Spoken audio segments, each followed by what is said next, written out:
You know that feeling, right? Like mid-afternoon, you have a sugary snack, and then, bam, brain fog hits, energy just tanked. Oh yeah, the classic sugar crash. It's rough. Totally. So what if there was, like, a different way? A way to tap into a fuel source that keeps you sharp, keeps you energized, consistently. That's exactly what we're diving into today. It's this amazing ability your body has to switch gears. Right. So today we're doing a deep dive. We want to unlock how your body can literally switch its main fuel from sugar over to fats and these things called ketones. Exactly. It's a fundamental shift. So our mission here is to figure out, okay, what are ketones really? How can they actually optimize your brain, your body? And this is key. What's the difference between just being in ketosis versus being truly fat adapted? That distinction is super important. And we're looking at the info you've shared, focusing on which foods can actually help you get into these, like, powerful metabolic states. Yeah, get ready for some aha moments, hopefully, about managing your own energy and focus. So this whole idea of metabolic flexibility, it's pretty fascinating when you think about it. It really is. I mean, for so long, the default has been glucose, right? Sugar. Yeah. But our bodies have this built-in capacity to become incredibly good at using fats and ketones instead. It's like a hidden superpower. A metabolic pivot, as you put it. Yeah. With big implications for how you feel day to day. Huge implications. Performance, mood, energy. It touches everything. Okay, so let's lay down the basics then. Yeah. We're talking about shifting away from relying mainly on glucose and moving towards using fats and ketones. So first things first, ketones. We hear that word a lot. What are they, basically? Right. So ketones, in simple terms, are these small molecules. Your liver makes them from fat, but only when glucose sugar isn't readily available. Okay. Think of them as like a cleaner burning fuel, high octane, efficient energy for your cells. The main ones are beta-hydroxybutyrate, acetoacetate, and acetone. And their main job? Their main job is providing really stable, reliable energy, especially crucial for your brain. Got it. So if ketones are the fuel, what about fat adaptation? Is that just, another term for making ketones? Good question. Not quite. Fat adaptation is more about the efficiency. It's your body developing the skill over time to use fats and ketones as its main fuel source really, really well. So it's a learned skill almost. Exactly. It's a deeper, long-term metabolic shift. It happens after you've been eating low carb for a while. It's less about just having ketones present and more about your whole system getting good at burning fat first. Okay, that makes sense. And then there's ketosis. That's the one everyone talks about with the keto diet, right? Right. Ketosis is different again because it's measurable. It's a specific metabolic state where you have a certain level of ketones in your blood. What kind of level are we talking? Typically, it's defined as between 0.5 and 3.0 millimoles per liter, iomole. And you get there how? Usually through very low-carb diets, like often under 50 grams a day, sometimes even down to 20 or 30 grams, or through fasting for a decent amount of time. So ketosis is like a snapshot of your current state, whereas fat adaptation is more like the long-term training program your body's been through. That's a great way to put it, yeah. One's a state, the other's an adaptation, a skill. Okay, now this is where it gets really juicy for anyone wanting better energy. Why are ketones seen as, like, a superior energy source? Especially for the brain. It kind of goes against everything we're taught about needing carbs for energy. Well, several reasons. First off, ketones actually give you more energy, more ATP, that's the cell's energy currency, for the amount of oxygen used compared to glucose. More bang for your buck, energy-wise. Exactly. More fuel efficient. And crucially, this process creates less oxidative stress. Oxidative stress, like cellular damage. Precisely. Think of glucose burning as maybe a bit messier. It produces more of those damaging reactive oxygen species, or ROS.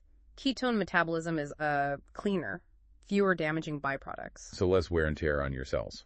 Especially important for the brain and heart, I guess. Absolutely. Those high-energy organs really benefit from cleaner fuel. And that stable energy supply you mentioned. That sounds amazing. No more 3 p.m. slump. That's one of the biggest reported benefits. Unlike glucose, which can cause those blood sugar roller coaster rides, spikes, and crashes, ketones provide this remarkably steady, even energy flow. Which translates to? Sustained mental clarity, better focus, less fatigue throughout the day. It's predictable energy, not those wild swings. Okay, but the brain connection, you shared some fascinating stuff, the brain being about 60% fat, mostly saturated fat. How do ketones feed into that? Yeah, that's a mind-blowing stat, isn't it? And during ketosis, ketones can actually supply up to 70% of the brain's total energy needs. Wow. 70%. It's huge. So you're giving the brain its preferred fuel, in a way. It directly supports not just thinking, but also mood, clarity. It aligns perfectly with the brain's fatty nature. And then there's this myelin sheath thing. That sounds important. Tell us about that. Oh, the myelin sheath is critical. It's basically this fatty layer that insulates your nerve cells, your neurons. Think of it like the rubber coating on an electrical wire. Okay, insulation for nerves. Exactly. It allows nerve signals to travel incredibly fast and efficiently. And guess what it's mostly made of? Let me guess. Fat. Saturated fat. You got it.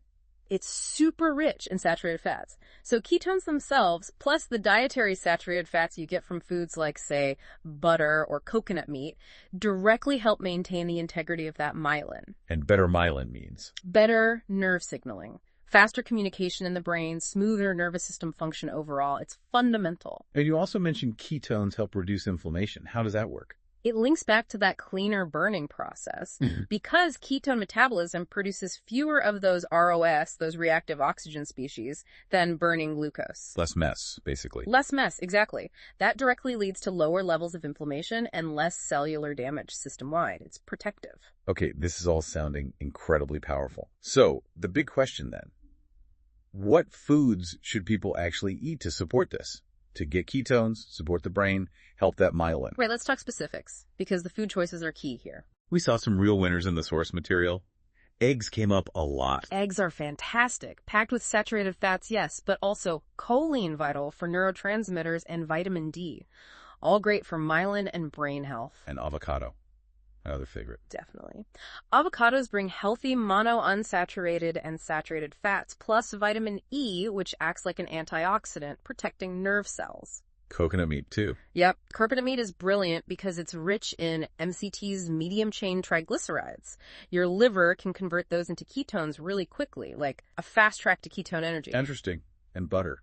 Can't forget butter. Especially grass-fed butter. It's a powerhouse of saturated fats, plus fat-soluble vitamins like A, D, and K2, all essential for using that energy well and supporting myelin structure. And finally, cod liver oil. Sounds a bit old school, but... Maybe, but it's incredibly valuable. It delivers crucial omega-3 fatty acids, EPA, and DHA, which are known inflammation fighters, and more vitamin D. Really rounds out the support for brain and nerve health. So these aren't just random keto foods. They're chosen for specific nutrients that support this whole metabolic process and brain structure. Precisely. They're foundational building blocks. Okay, so we've touched on ketosis and fat adaptation, but you said the distinction is crucial. Let's really nail that down. People might be thinking they're kind of the same thing. Yeah, it's easy to get them confused, but understanding the difference really changes how you might approach this whole thing. They have different implications, especially for ketone levels. All right, so let's revisit ketosis first. Define that state again for us. Okay, ketosis. It's that measurable state. Blood ketone levels are up, specifically in that 0.5 to 3.0 millimolar range. And how do you get there? Remind us. By seriously cutting carbs, usually under 50 grams a day, often more like 20, 30 grams. Or through fasting. Basically, you starve the body of glucose. Right, forcing the liver to make ketones from fat because the glycogen stores run out. Exactly. Your liver switches to fat conversion mode, and this can happen relatively quickly, right? Within, say, 3 to 7 days of being strict. Okay, and during ketosis itself, ketone production is high, consistent. Yeah. It's fueling everything. But what about the downsides? People talk about the keto flu. Ah, yes, the keto flu. That's definitely a potential hurdle in the beginning. You might feel fatigued, get headaches. Why does that happen? It's mostly down to shifts in electrolytes and water balance as your body adapts. It really highlights the need for strict carb control initially, but also making sure you get enough sodium, potassium, magnesium. So the temporary adaptation phase. Usually, yes. It passes as your body adjusts. Okay, now let's contrast that with fat adaptation. How is that experience different? Fat adaptation is the long game. It's a deeper, more ingrained metabolic shift. Your body learns to prefer burning fats and ketones, even if some carbs are around. Even with some carbs, that sounds more flexible. It is. But it takes longer to get there. We're talking weeks, maybe months. The sources suggest anywhere from 4 to 12 weeks of consistent low-carb or keto eating. What's actually changing in the body during that time? Your mitochondria, the little energy factories in your cells, become much better equipped to burn fat efficiently. Your whole system just gets incredibly good at using fat, reducing its reliance on glucose. It's a fundamental upgrade to your metabolic machinery. And what happens to ketone levels when you're fat adapted? Are they still high like in ketosis? Generally, no. They tend to be lower, maybe in the 0.1 to 0.5 millimole range, sometimes barely detectable. Wait, lower. Why? If you're burning fat. Because your body has become so efficient at using the fat directly from your diet and your stores, it produces ketones more on an as-needed basis rather than flooding the system because glucose is completely absent. Your muscles, for instance, get really good at using fatty acids directly. So the body's just smarter about using fat overall. Exactly. It's become a master fat burner. And the benefits sound pretty appealing. More flexibility, right? Absolutely. Greater metabolic flexibility is huge. You get that sustained energy, less hunger often. And crucially, you can usually handle occasional moderate carb intake without completely derailing your fat-burning engine. So you don't get kicked out of fat-burning mode so easily. Pretty much. It's about building resilience within that fat-burning framework. More freedom long-term. Okay, let's make this crystal clear for everyone listening. Yeah. Can you have ketones present in both states? Ketosis and fat adaptation. Yes, absolutely. In ketosis, ketones are high and consistently elevated because carb restriction is so strict. Right. In fat adaptation, ketones are still present, just usually at lower levels. Your body is burning fat efficiently and produces ketones more dynamically as needed. And this happens even with slightly more carbs in the diet, maybe, say, 50 to 100 grams a day for some people. So the body isn't being forced into it quite so much. Precisely. It's choosing fat as its primary fuel because it's become so good at it. It's less of an emergency backup system and more of the default operating mode. Can you give us a quick example, like diet-wise? Sure. So strict ketosis might mean meals built entirely around eggs, butter, meat, avocado, maybe some coconut meat. Very, very low carb. Once you're fat adapted, you might still eat those foods, but you can maybe add in some zucchini or a handful of berries, maybe some cabbage with your meal. You have more wiggle room, and your body likely stays in fat-burning mode, producing ketones when needed. Got it. It's about that optimized engine being able to handle a bit more variety. Exactly that. Okay, so for someone listening who's thinking, right, I want to try this, how do they actually build this kind of lifestyle? What are the practical steps? Well, if you're aiming for ketosis first, which is often the starting point to kickstart adaptation, then the dietary guidelines are pretty clear. Around 70-80% of your calories from fats, 15-20% from protein, and only 5-10% from carbs.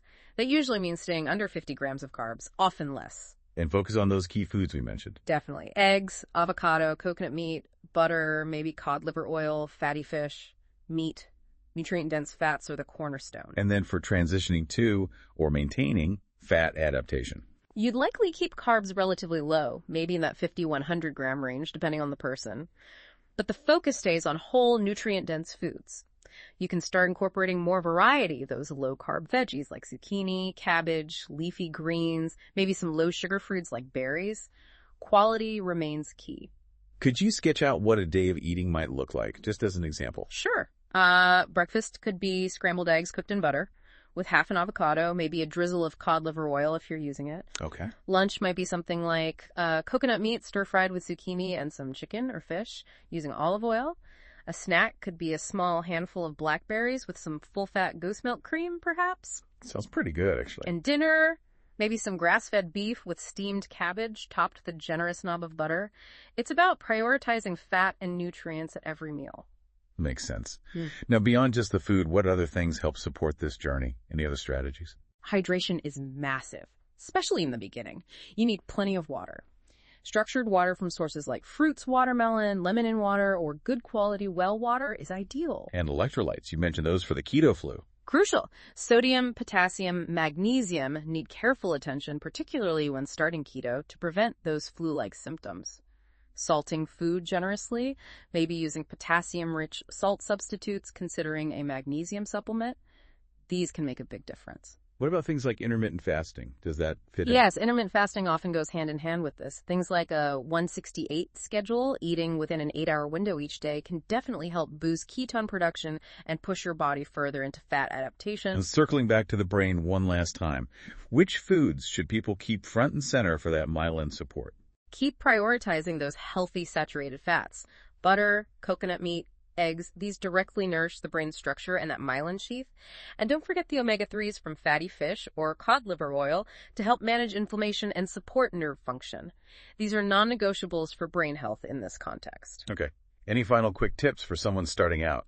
for success? Yeah, a few things. One, source quality food. Organic, pasture-raised, grass-fed whenever possible. It really does impact nutrient density. Good point. 2, monitoring ketones can be helpful initially, especially for ketosis. A blood meter is most accurate. Aim for that 0.5, 3.0 millimole range for ketosis, maybe 0.10, 0.5 for fat adaptation. The levels vary. Okay. 3, transition gradually. If you've been in strict ketosis for, say, 4-6 weeks, you can slowly introduce slightly more carbs from those low-carb veggies or berries to move towards fat adaptation rather than making abrupt changes. Yeah, finally. Finally, this stuff can get complex. Consider working with a knowledgeable nutritionist or healthcare provider who understands this approach, especially if you have underlying health conditions. Get personalized guidance. Right.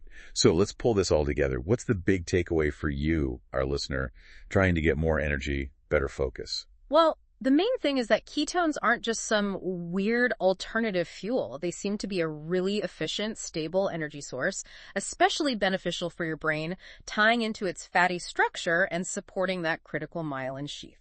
And understanding the difference between ketosis and fat adaptation is key, right? Absolutely. Ketosis gets you high ketone levels through strict carb cutting, kind of forcing the issue.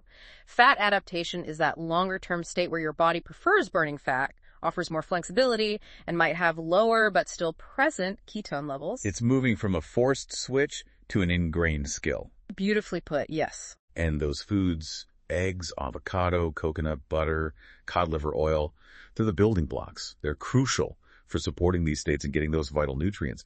So adopting these kinds of strategies could genuinely optimize your energy, sharpen your thinking, and maybe even impact your long-term health. It really could. And it makes you think, doesn't it? If we look back, way back. Like ancestrally. Exactly. Yeah. Our ancestors' diets were often naturally higher in fats and much lower in readily available carbs, especially refined ones. Their lifestyles probably kept them in states closer to fat adaptation much of the time. That's a really powerful thought. It is. So maybe the provocative question for you to consider is this.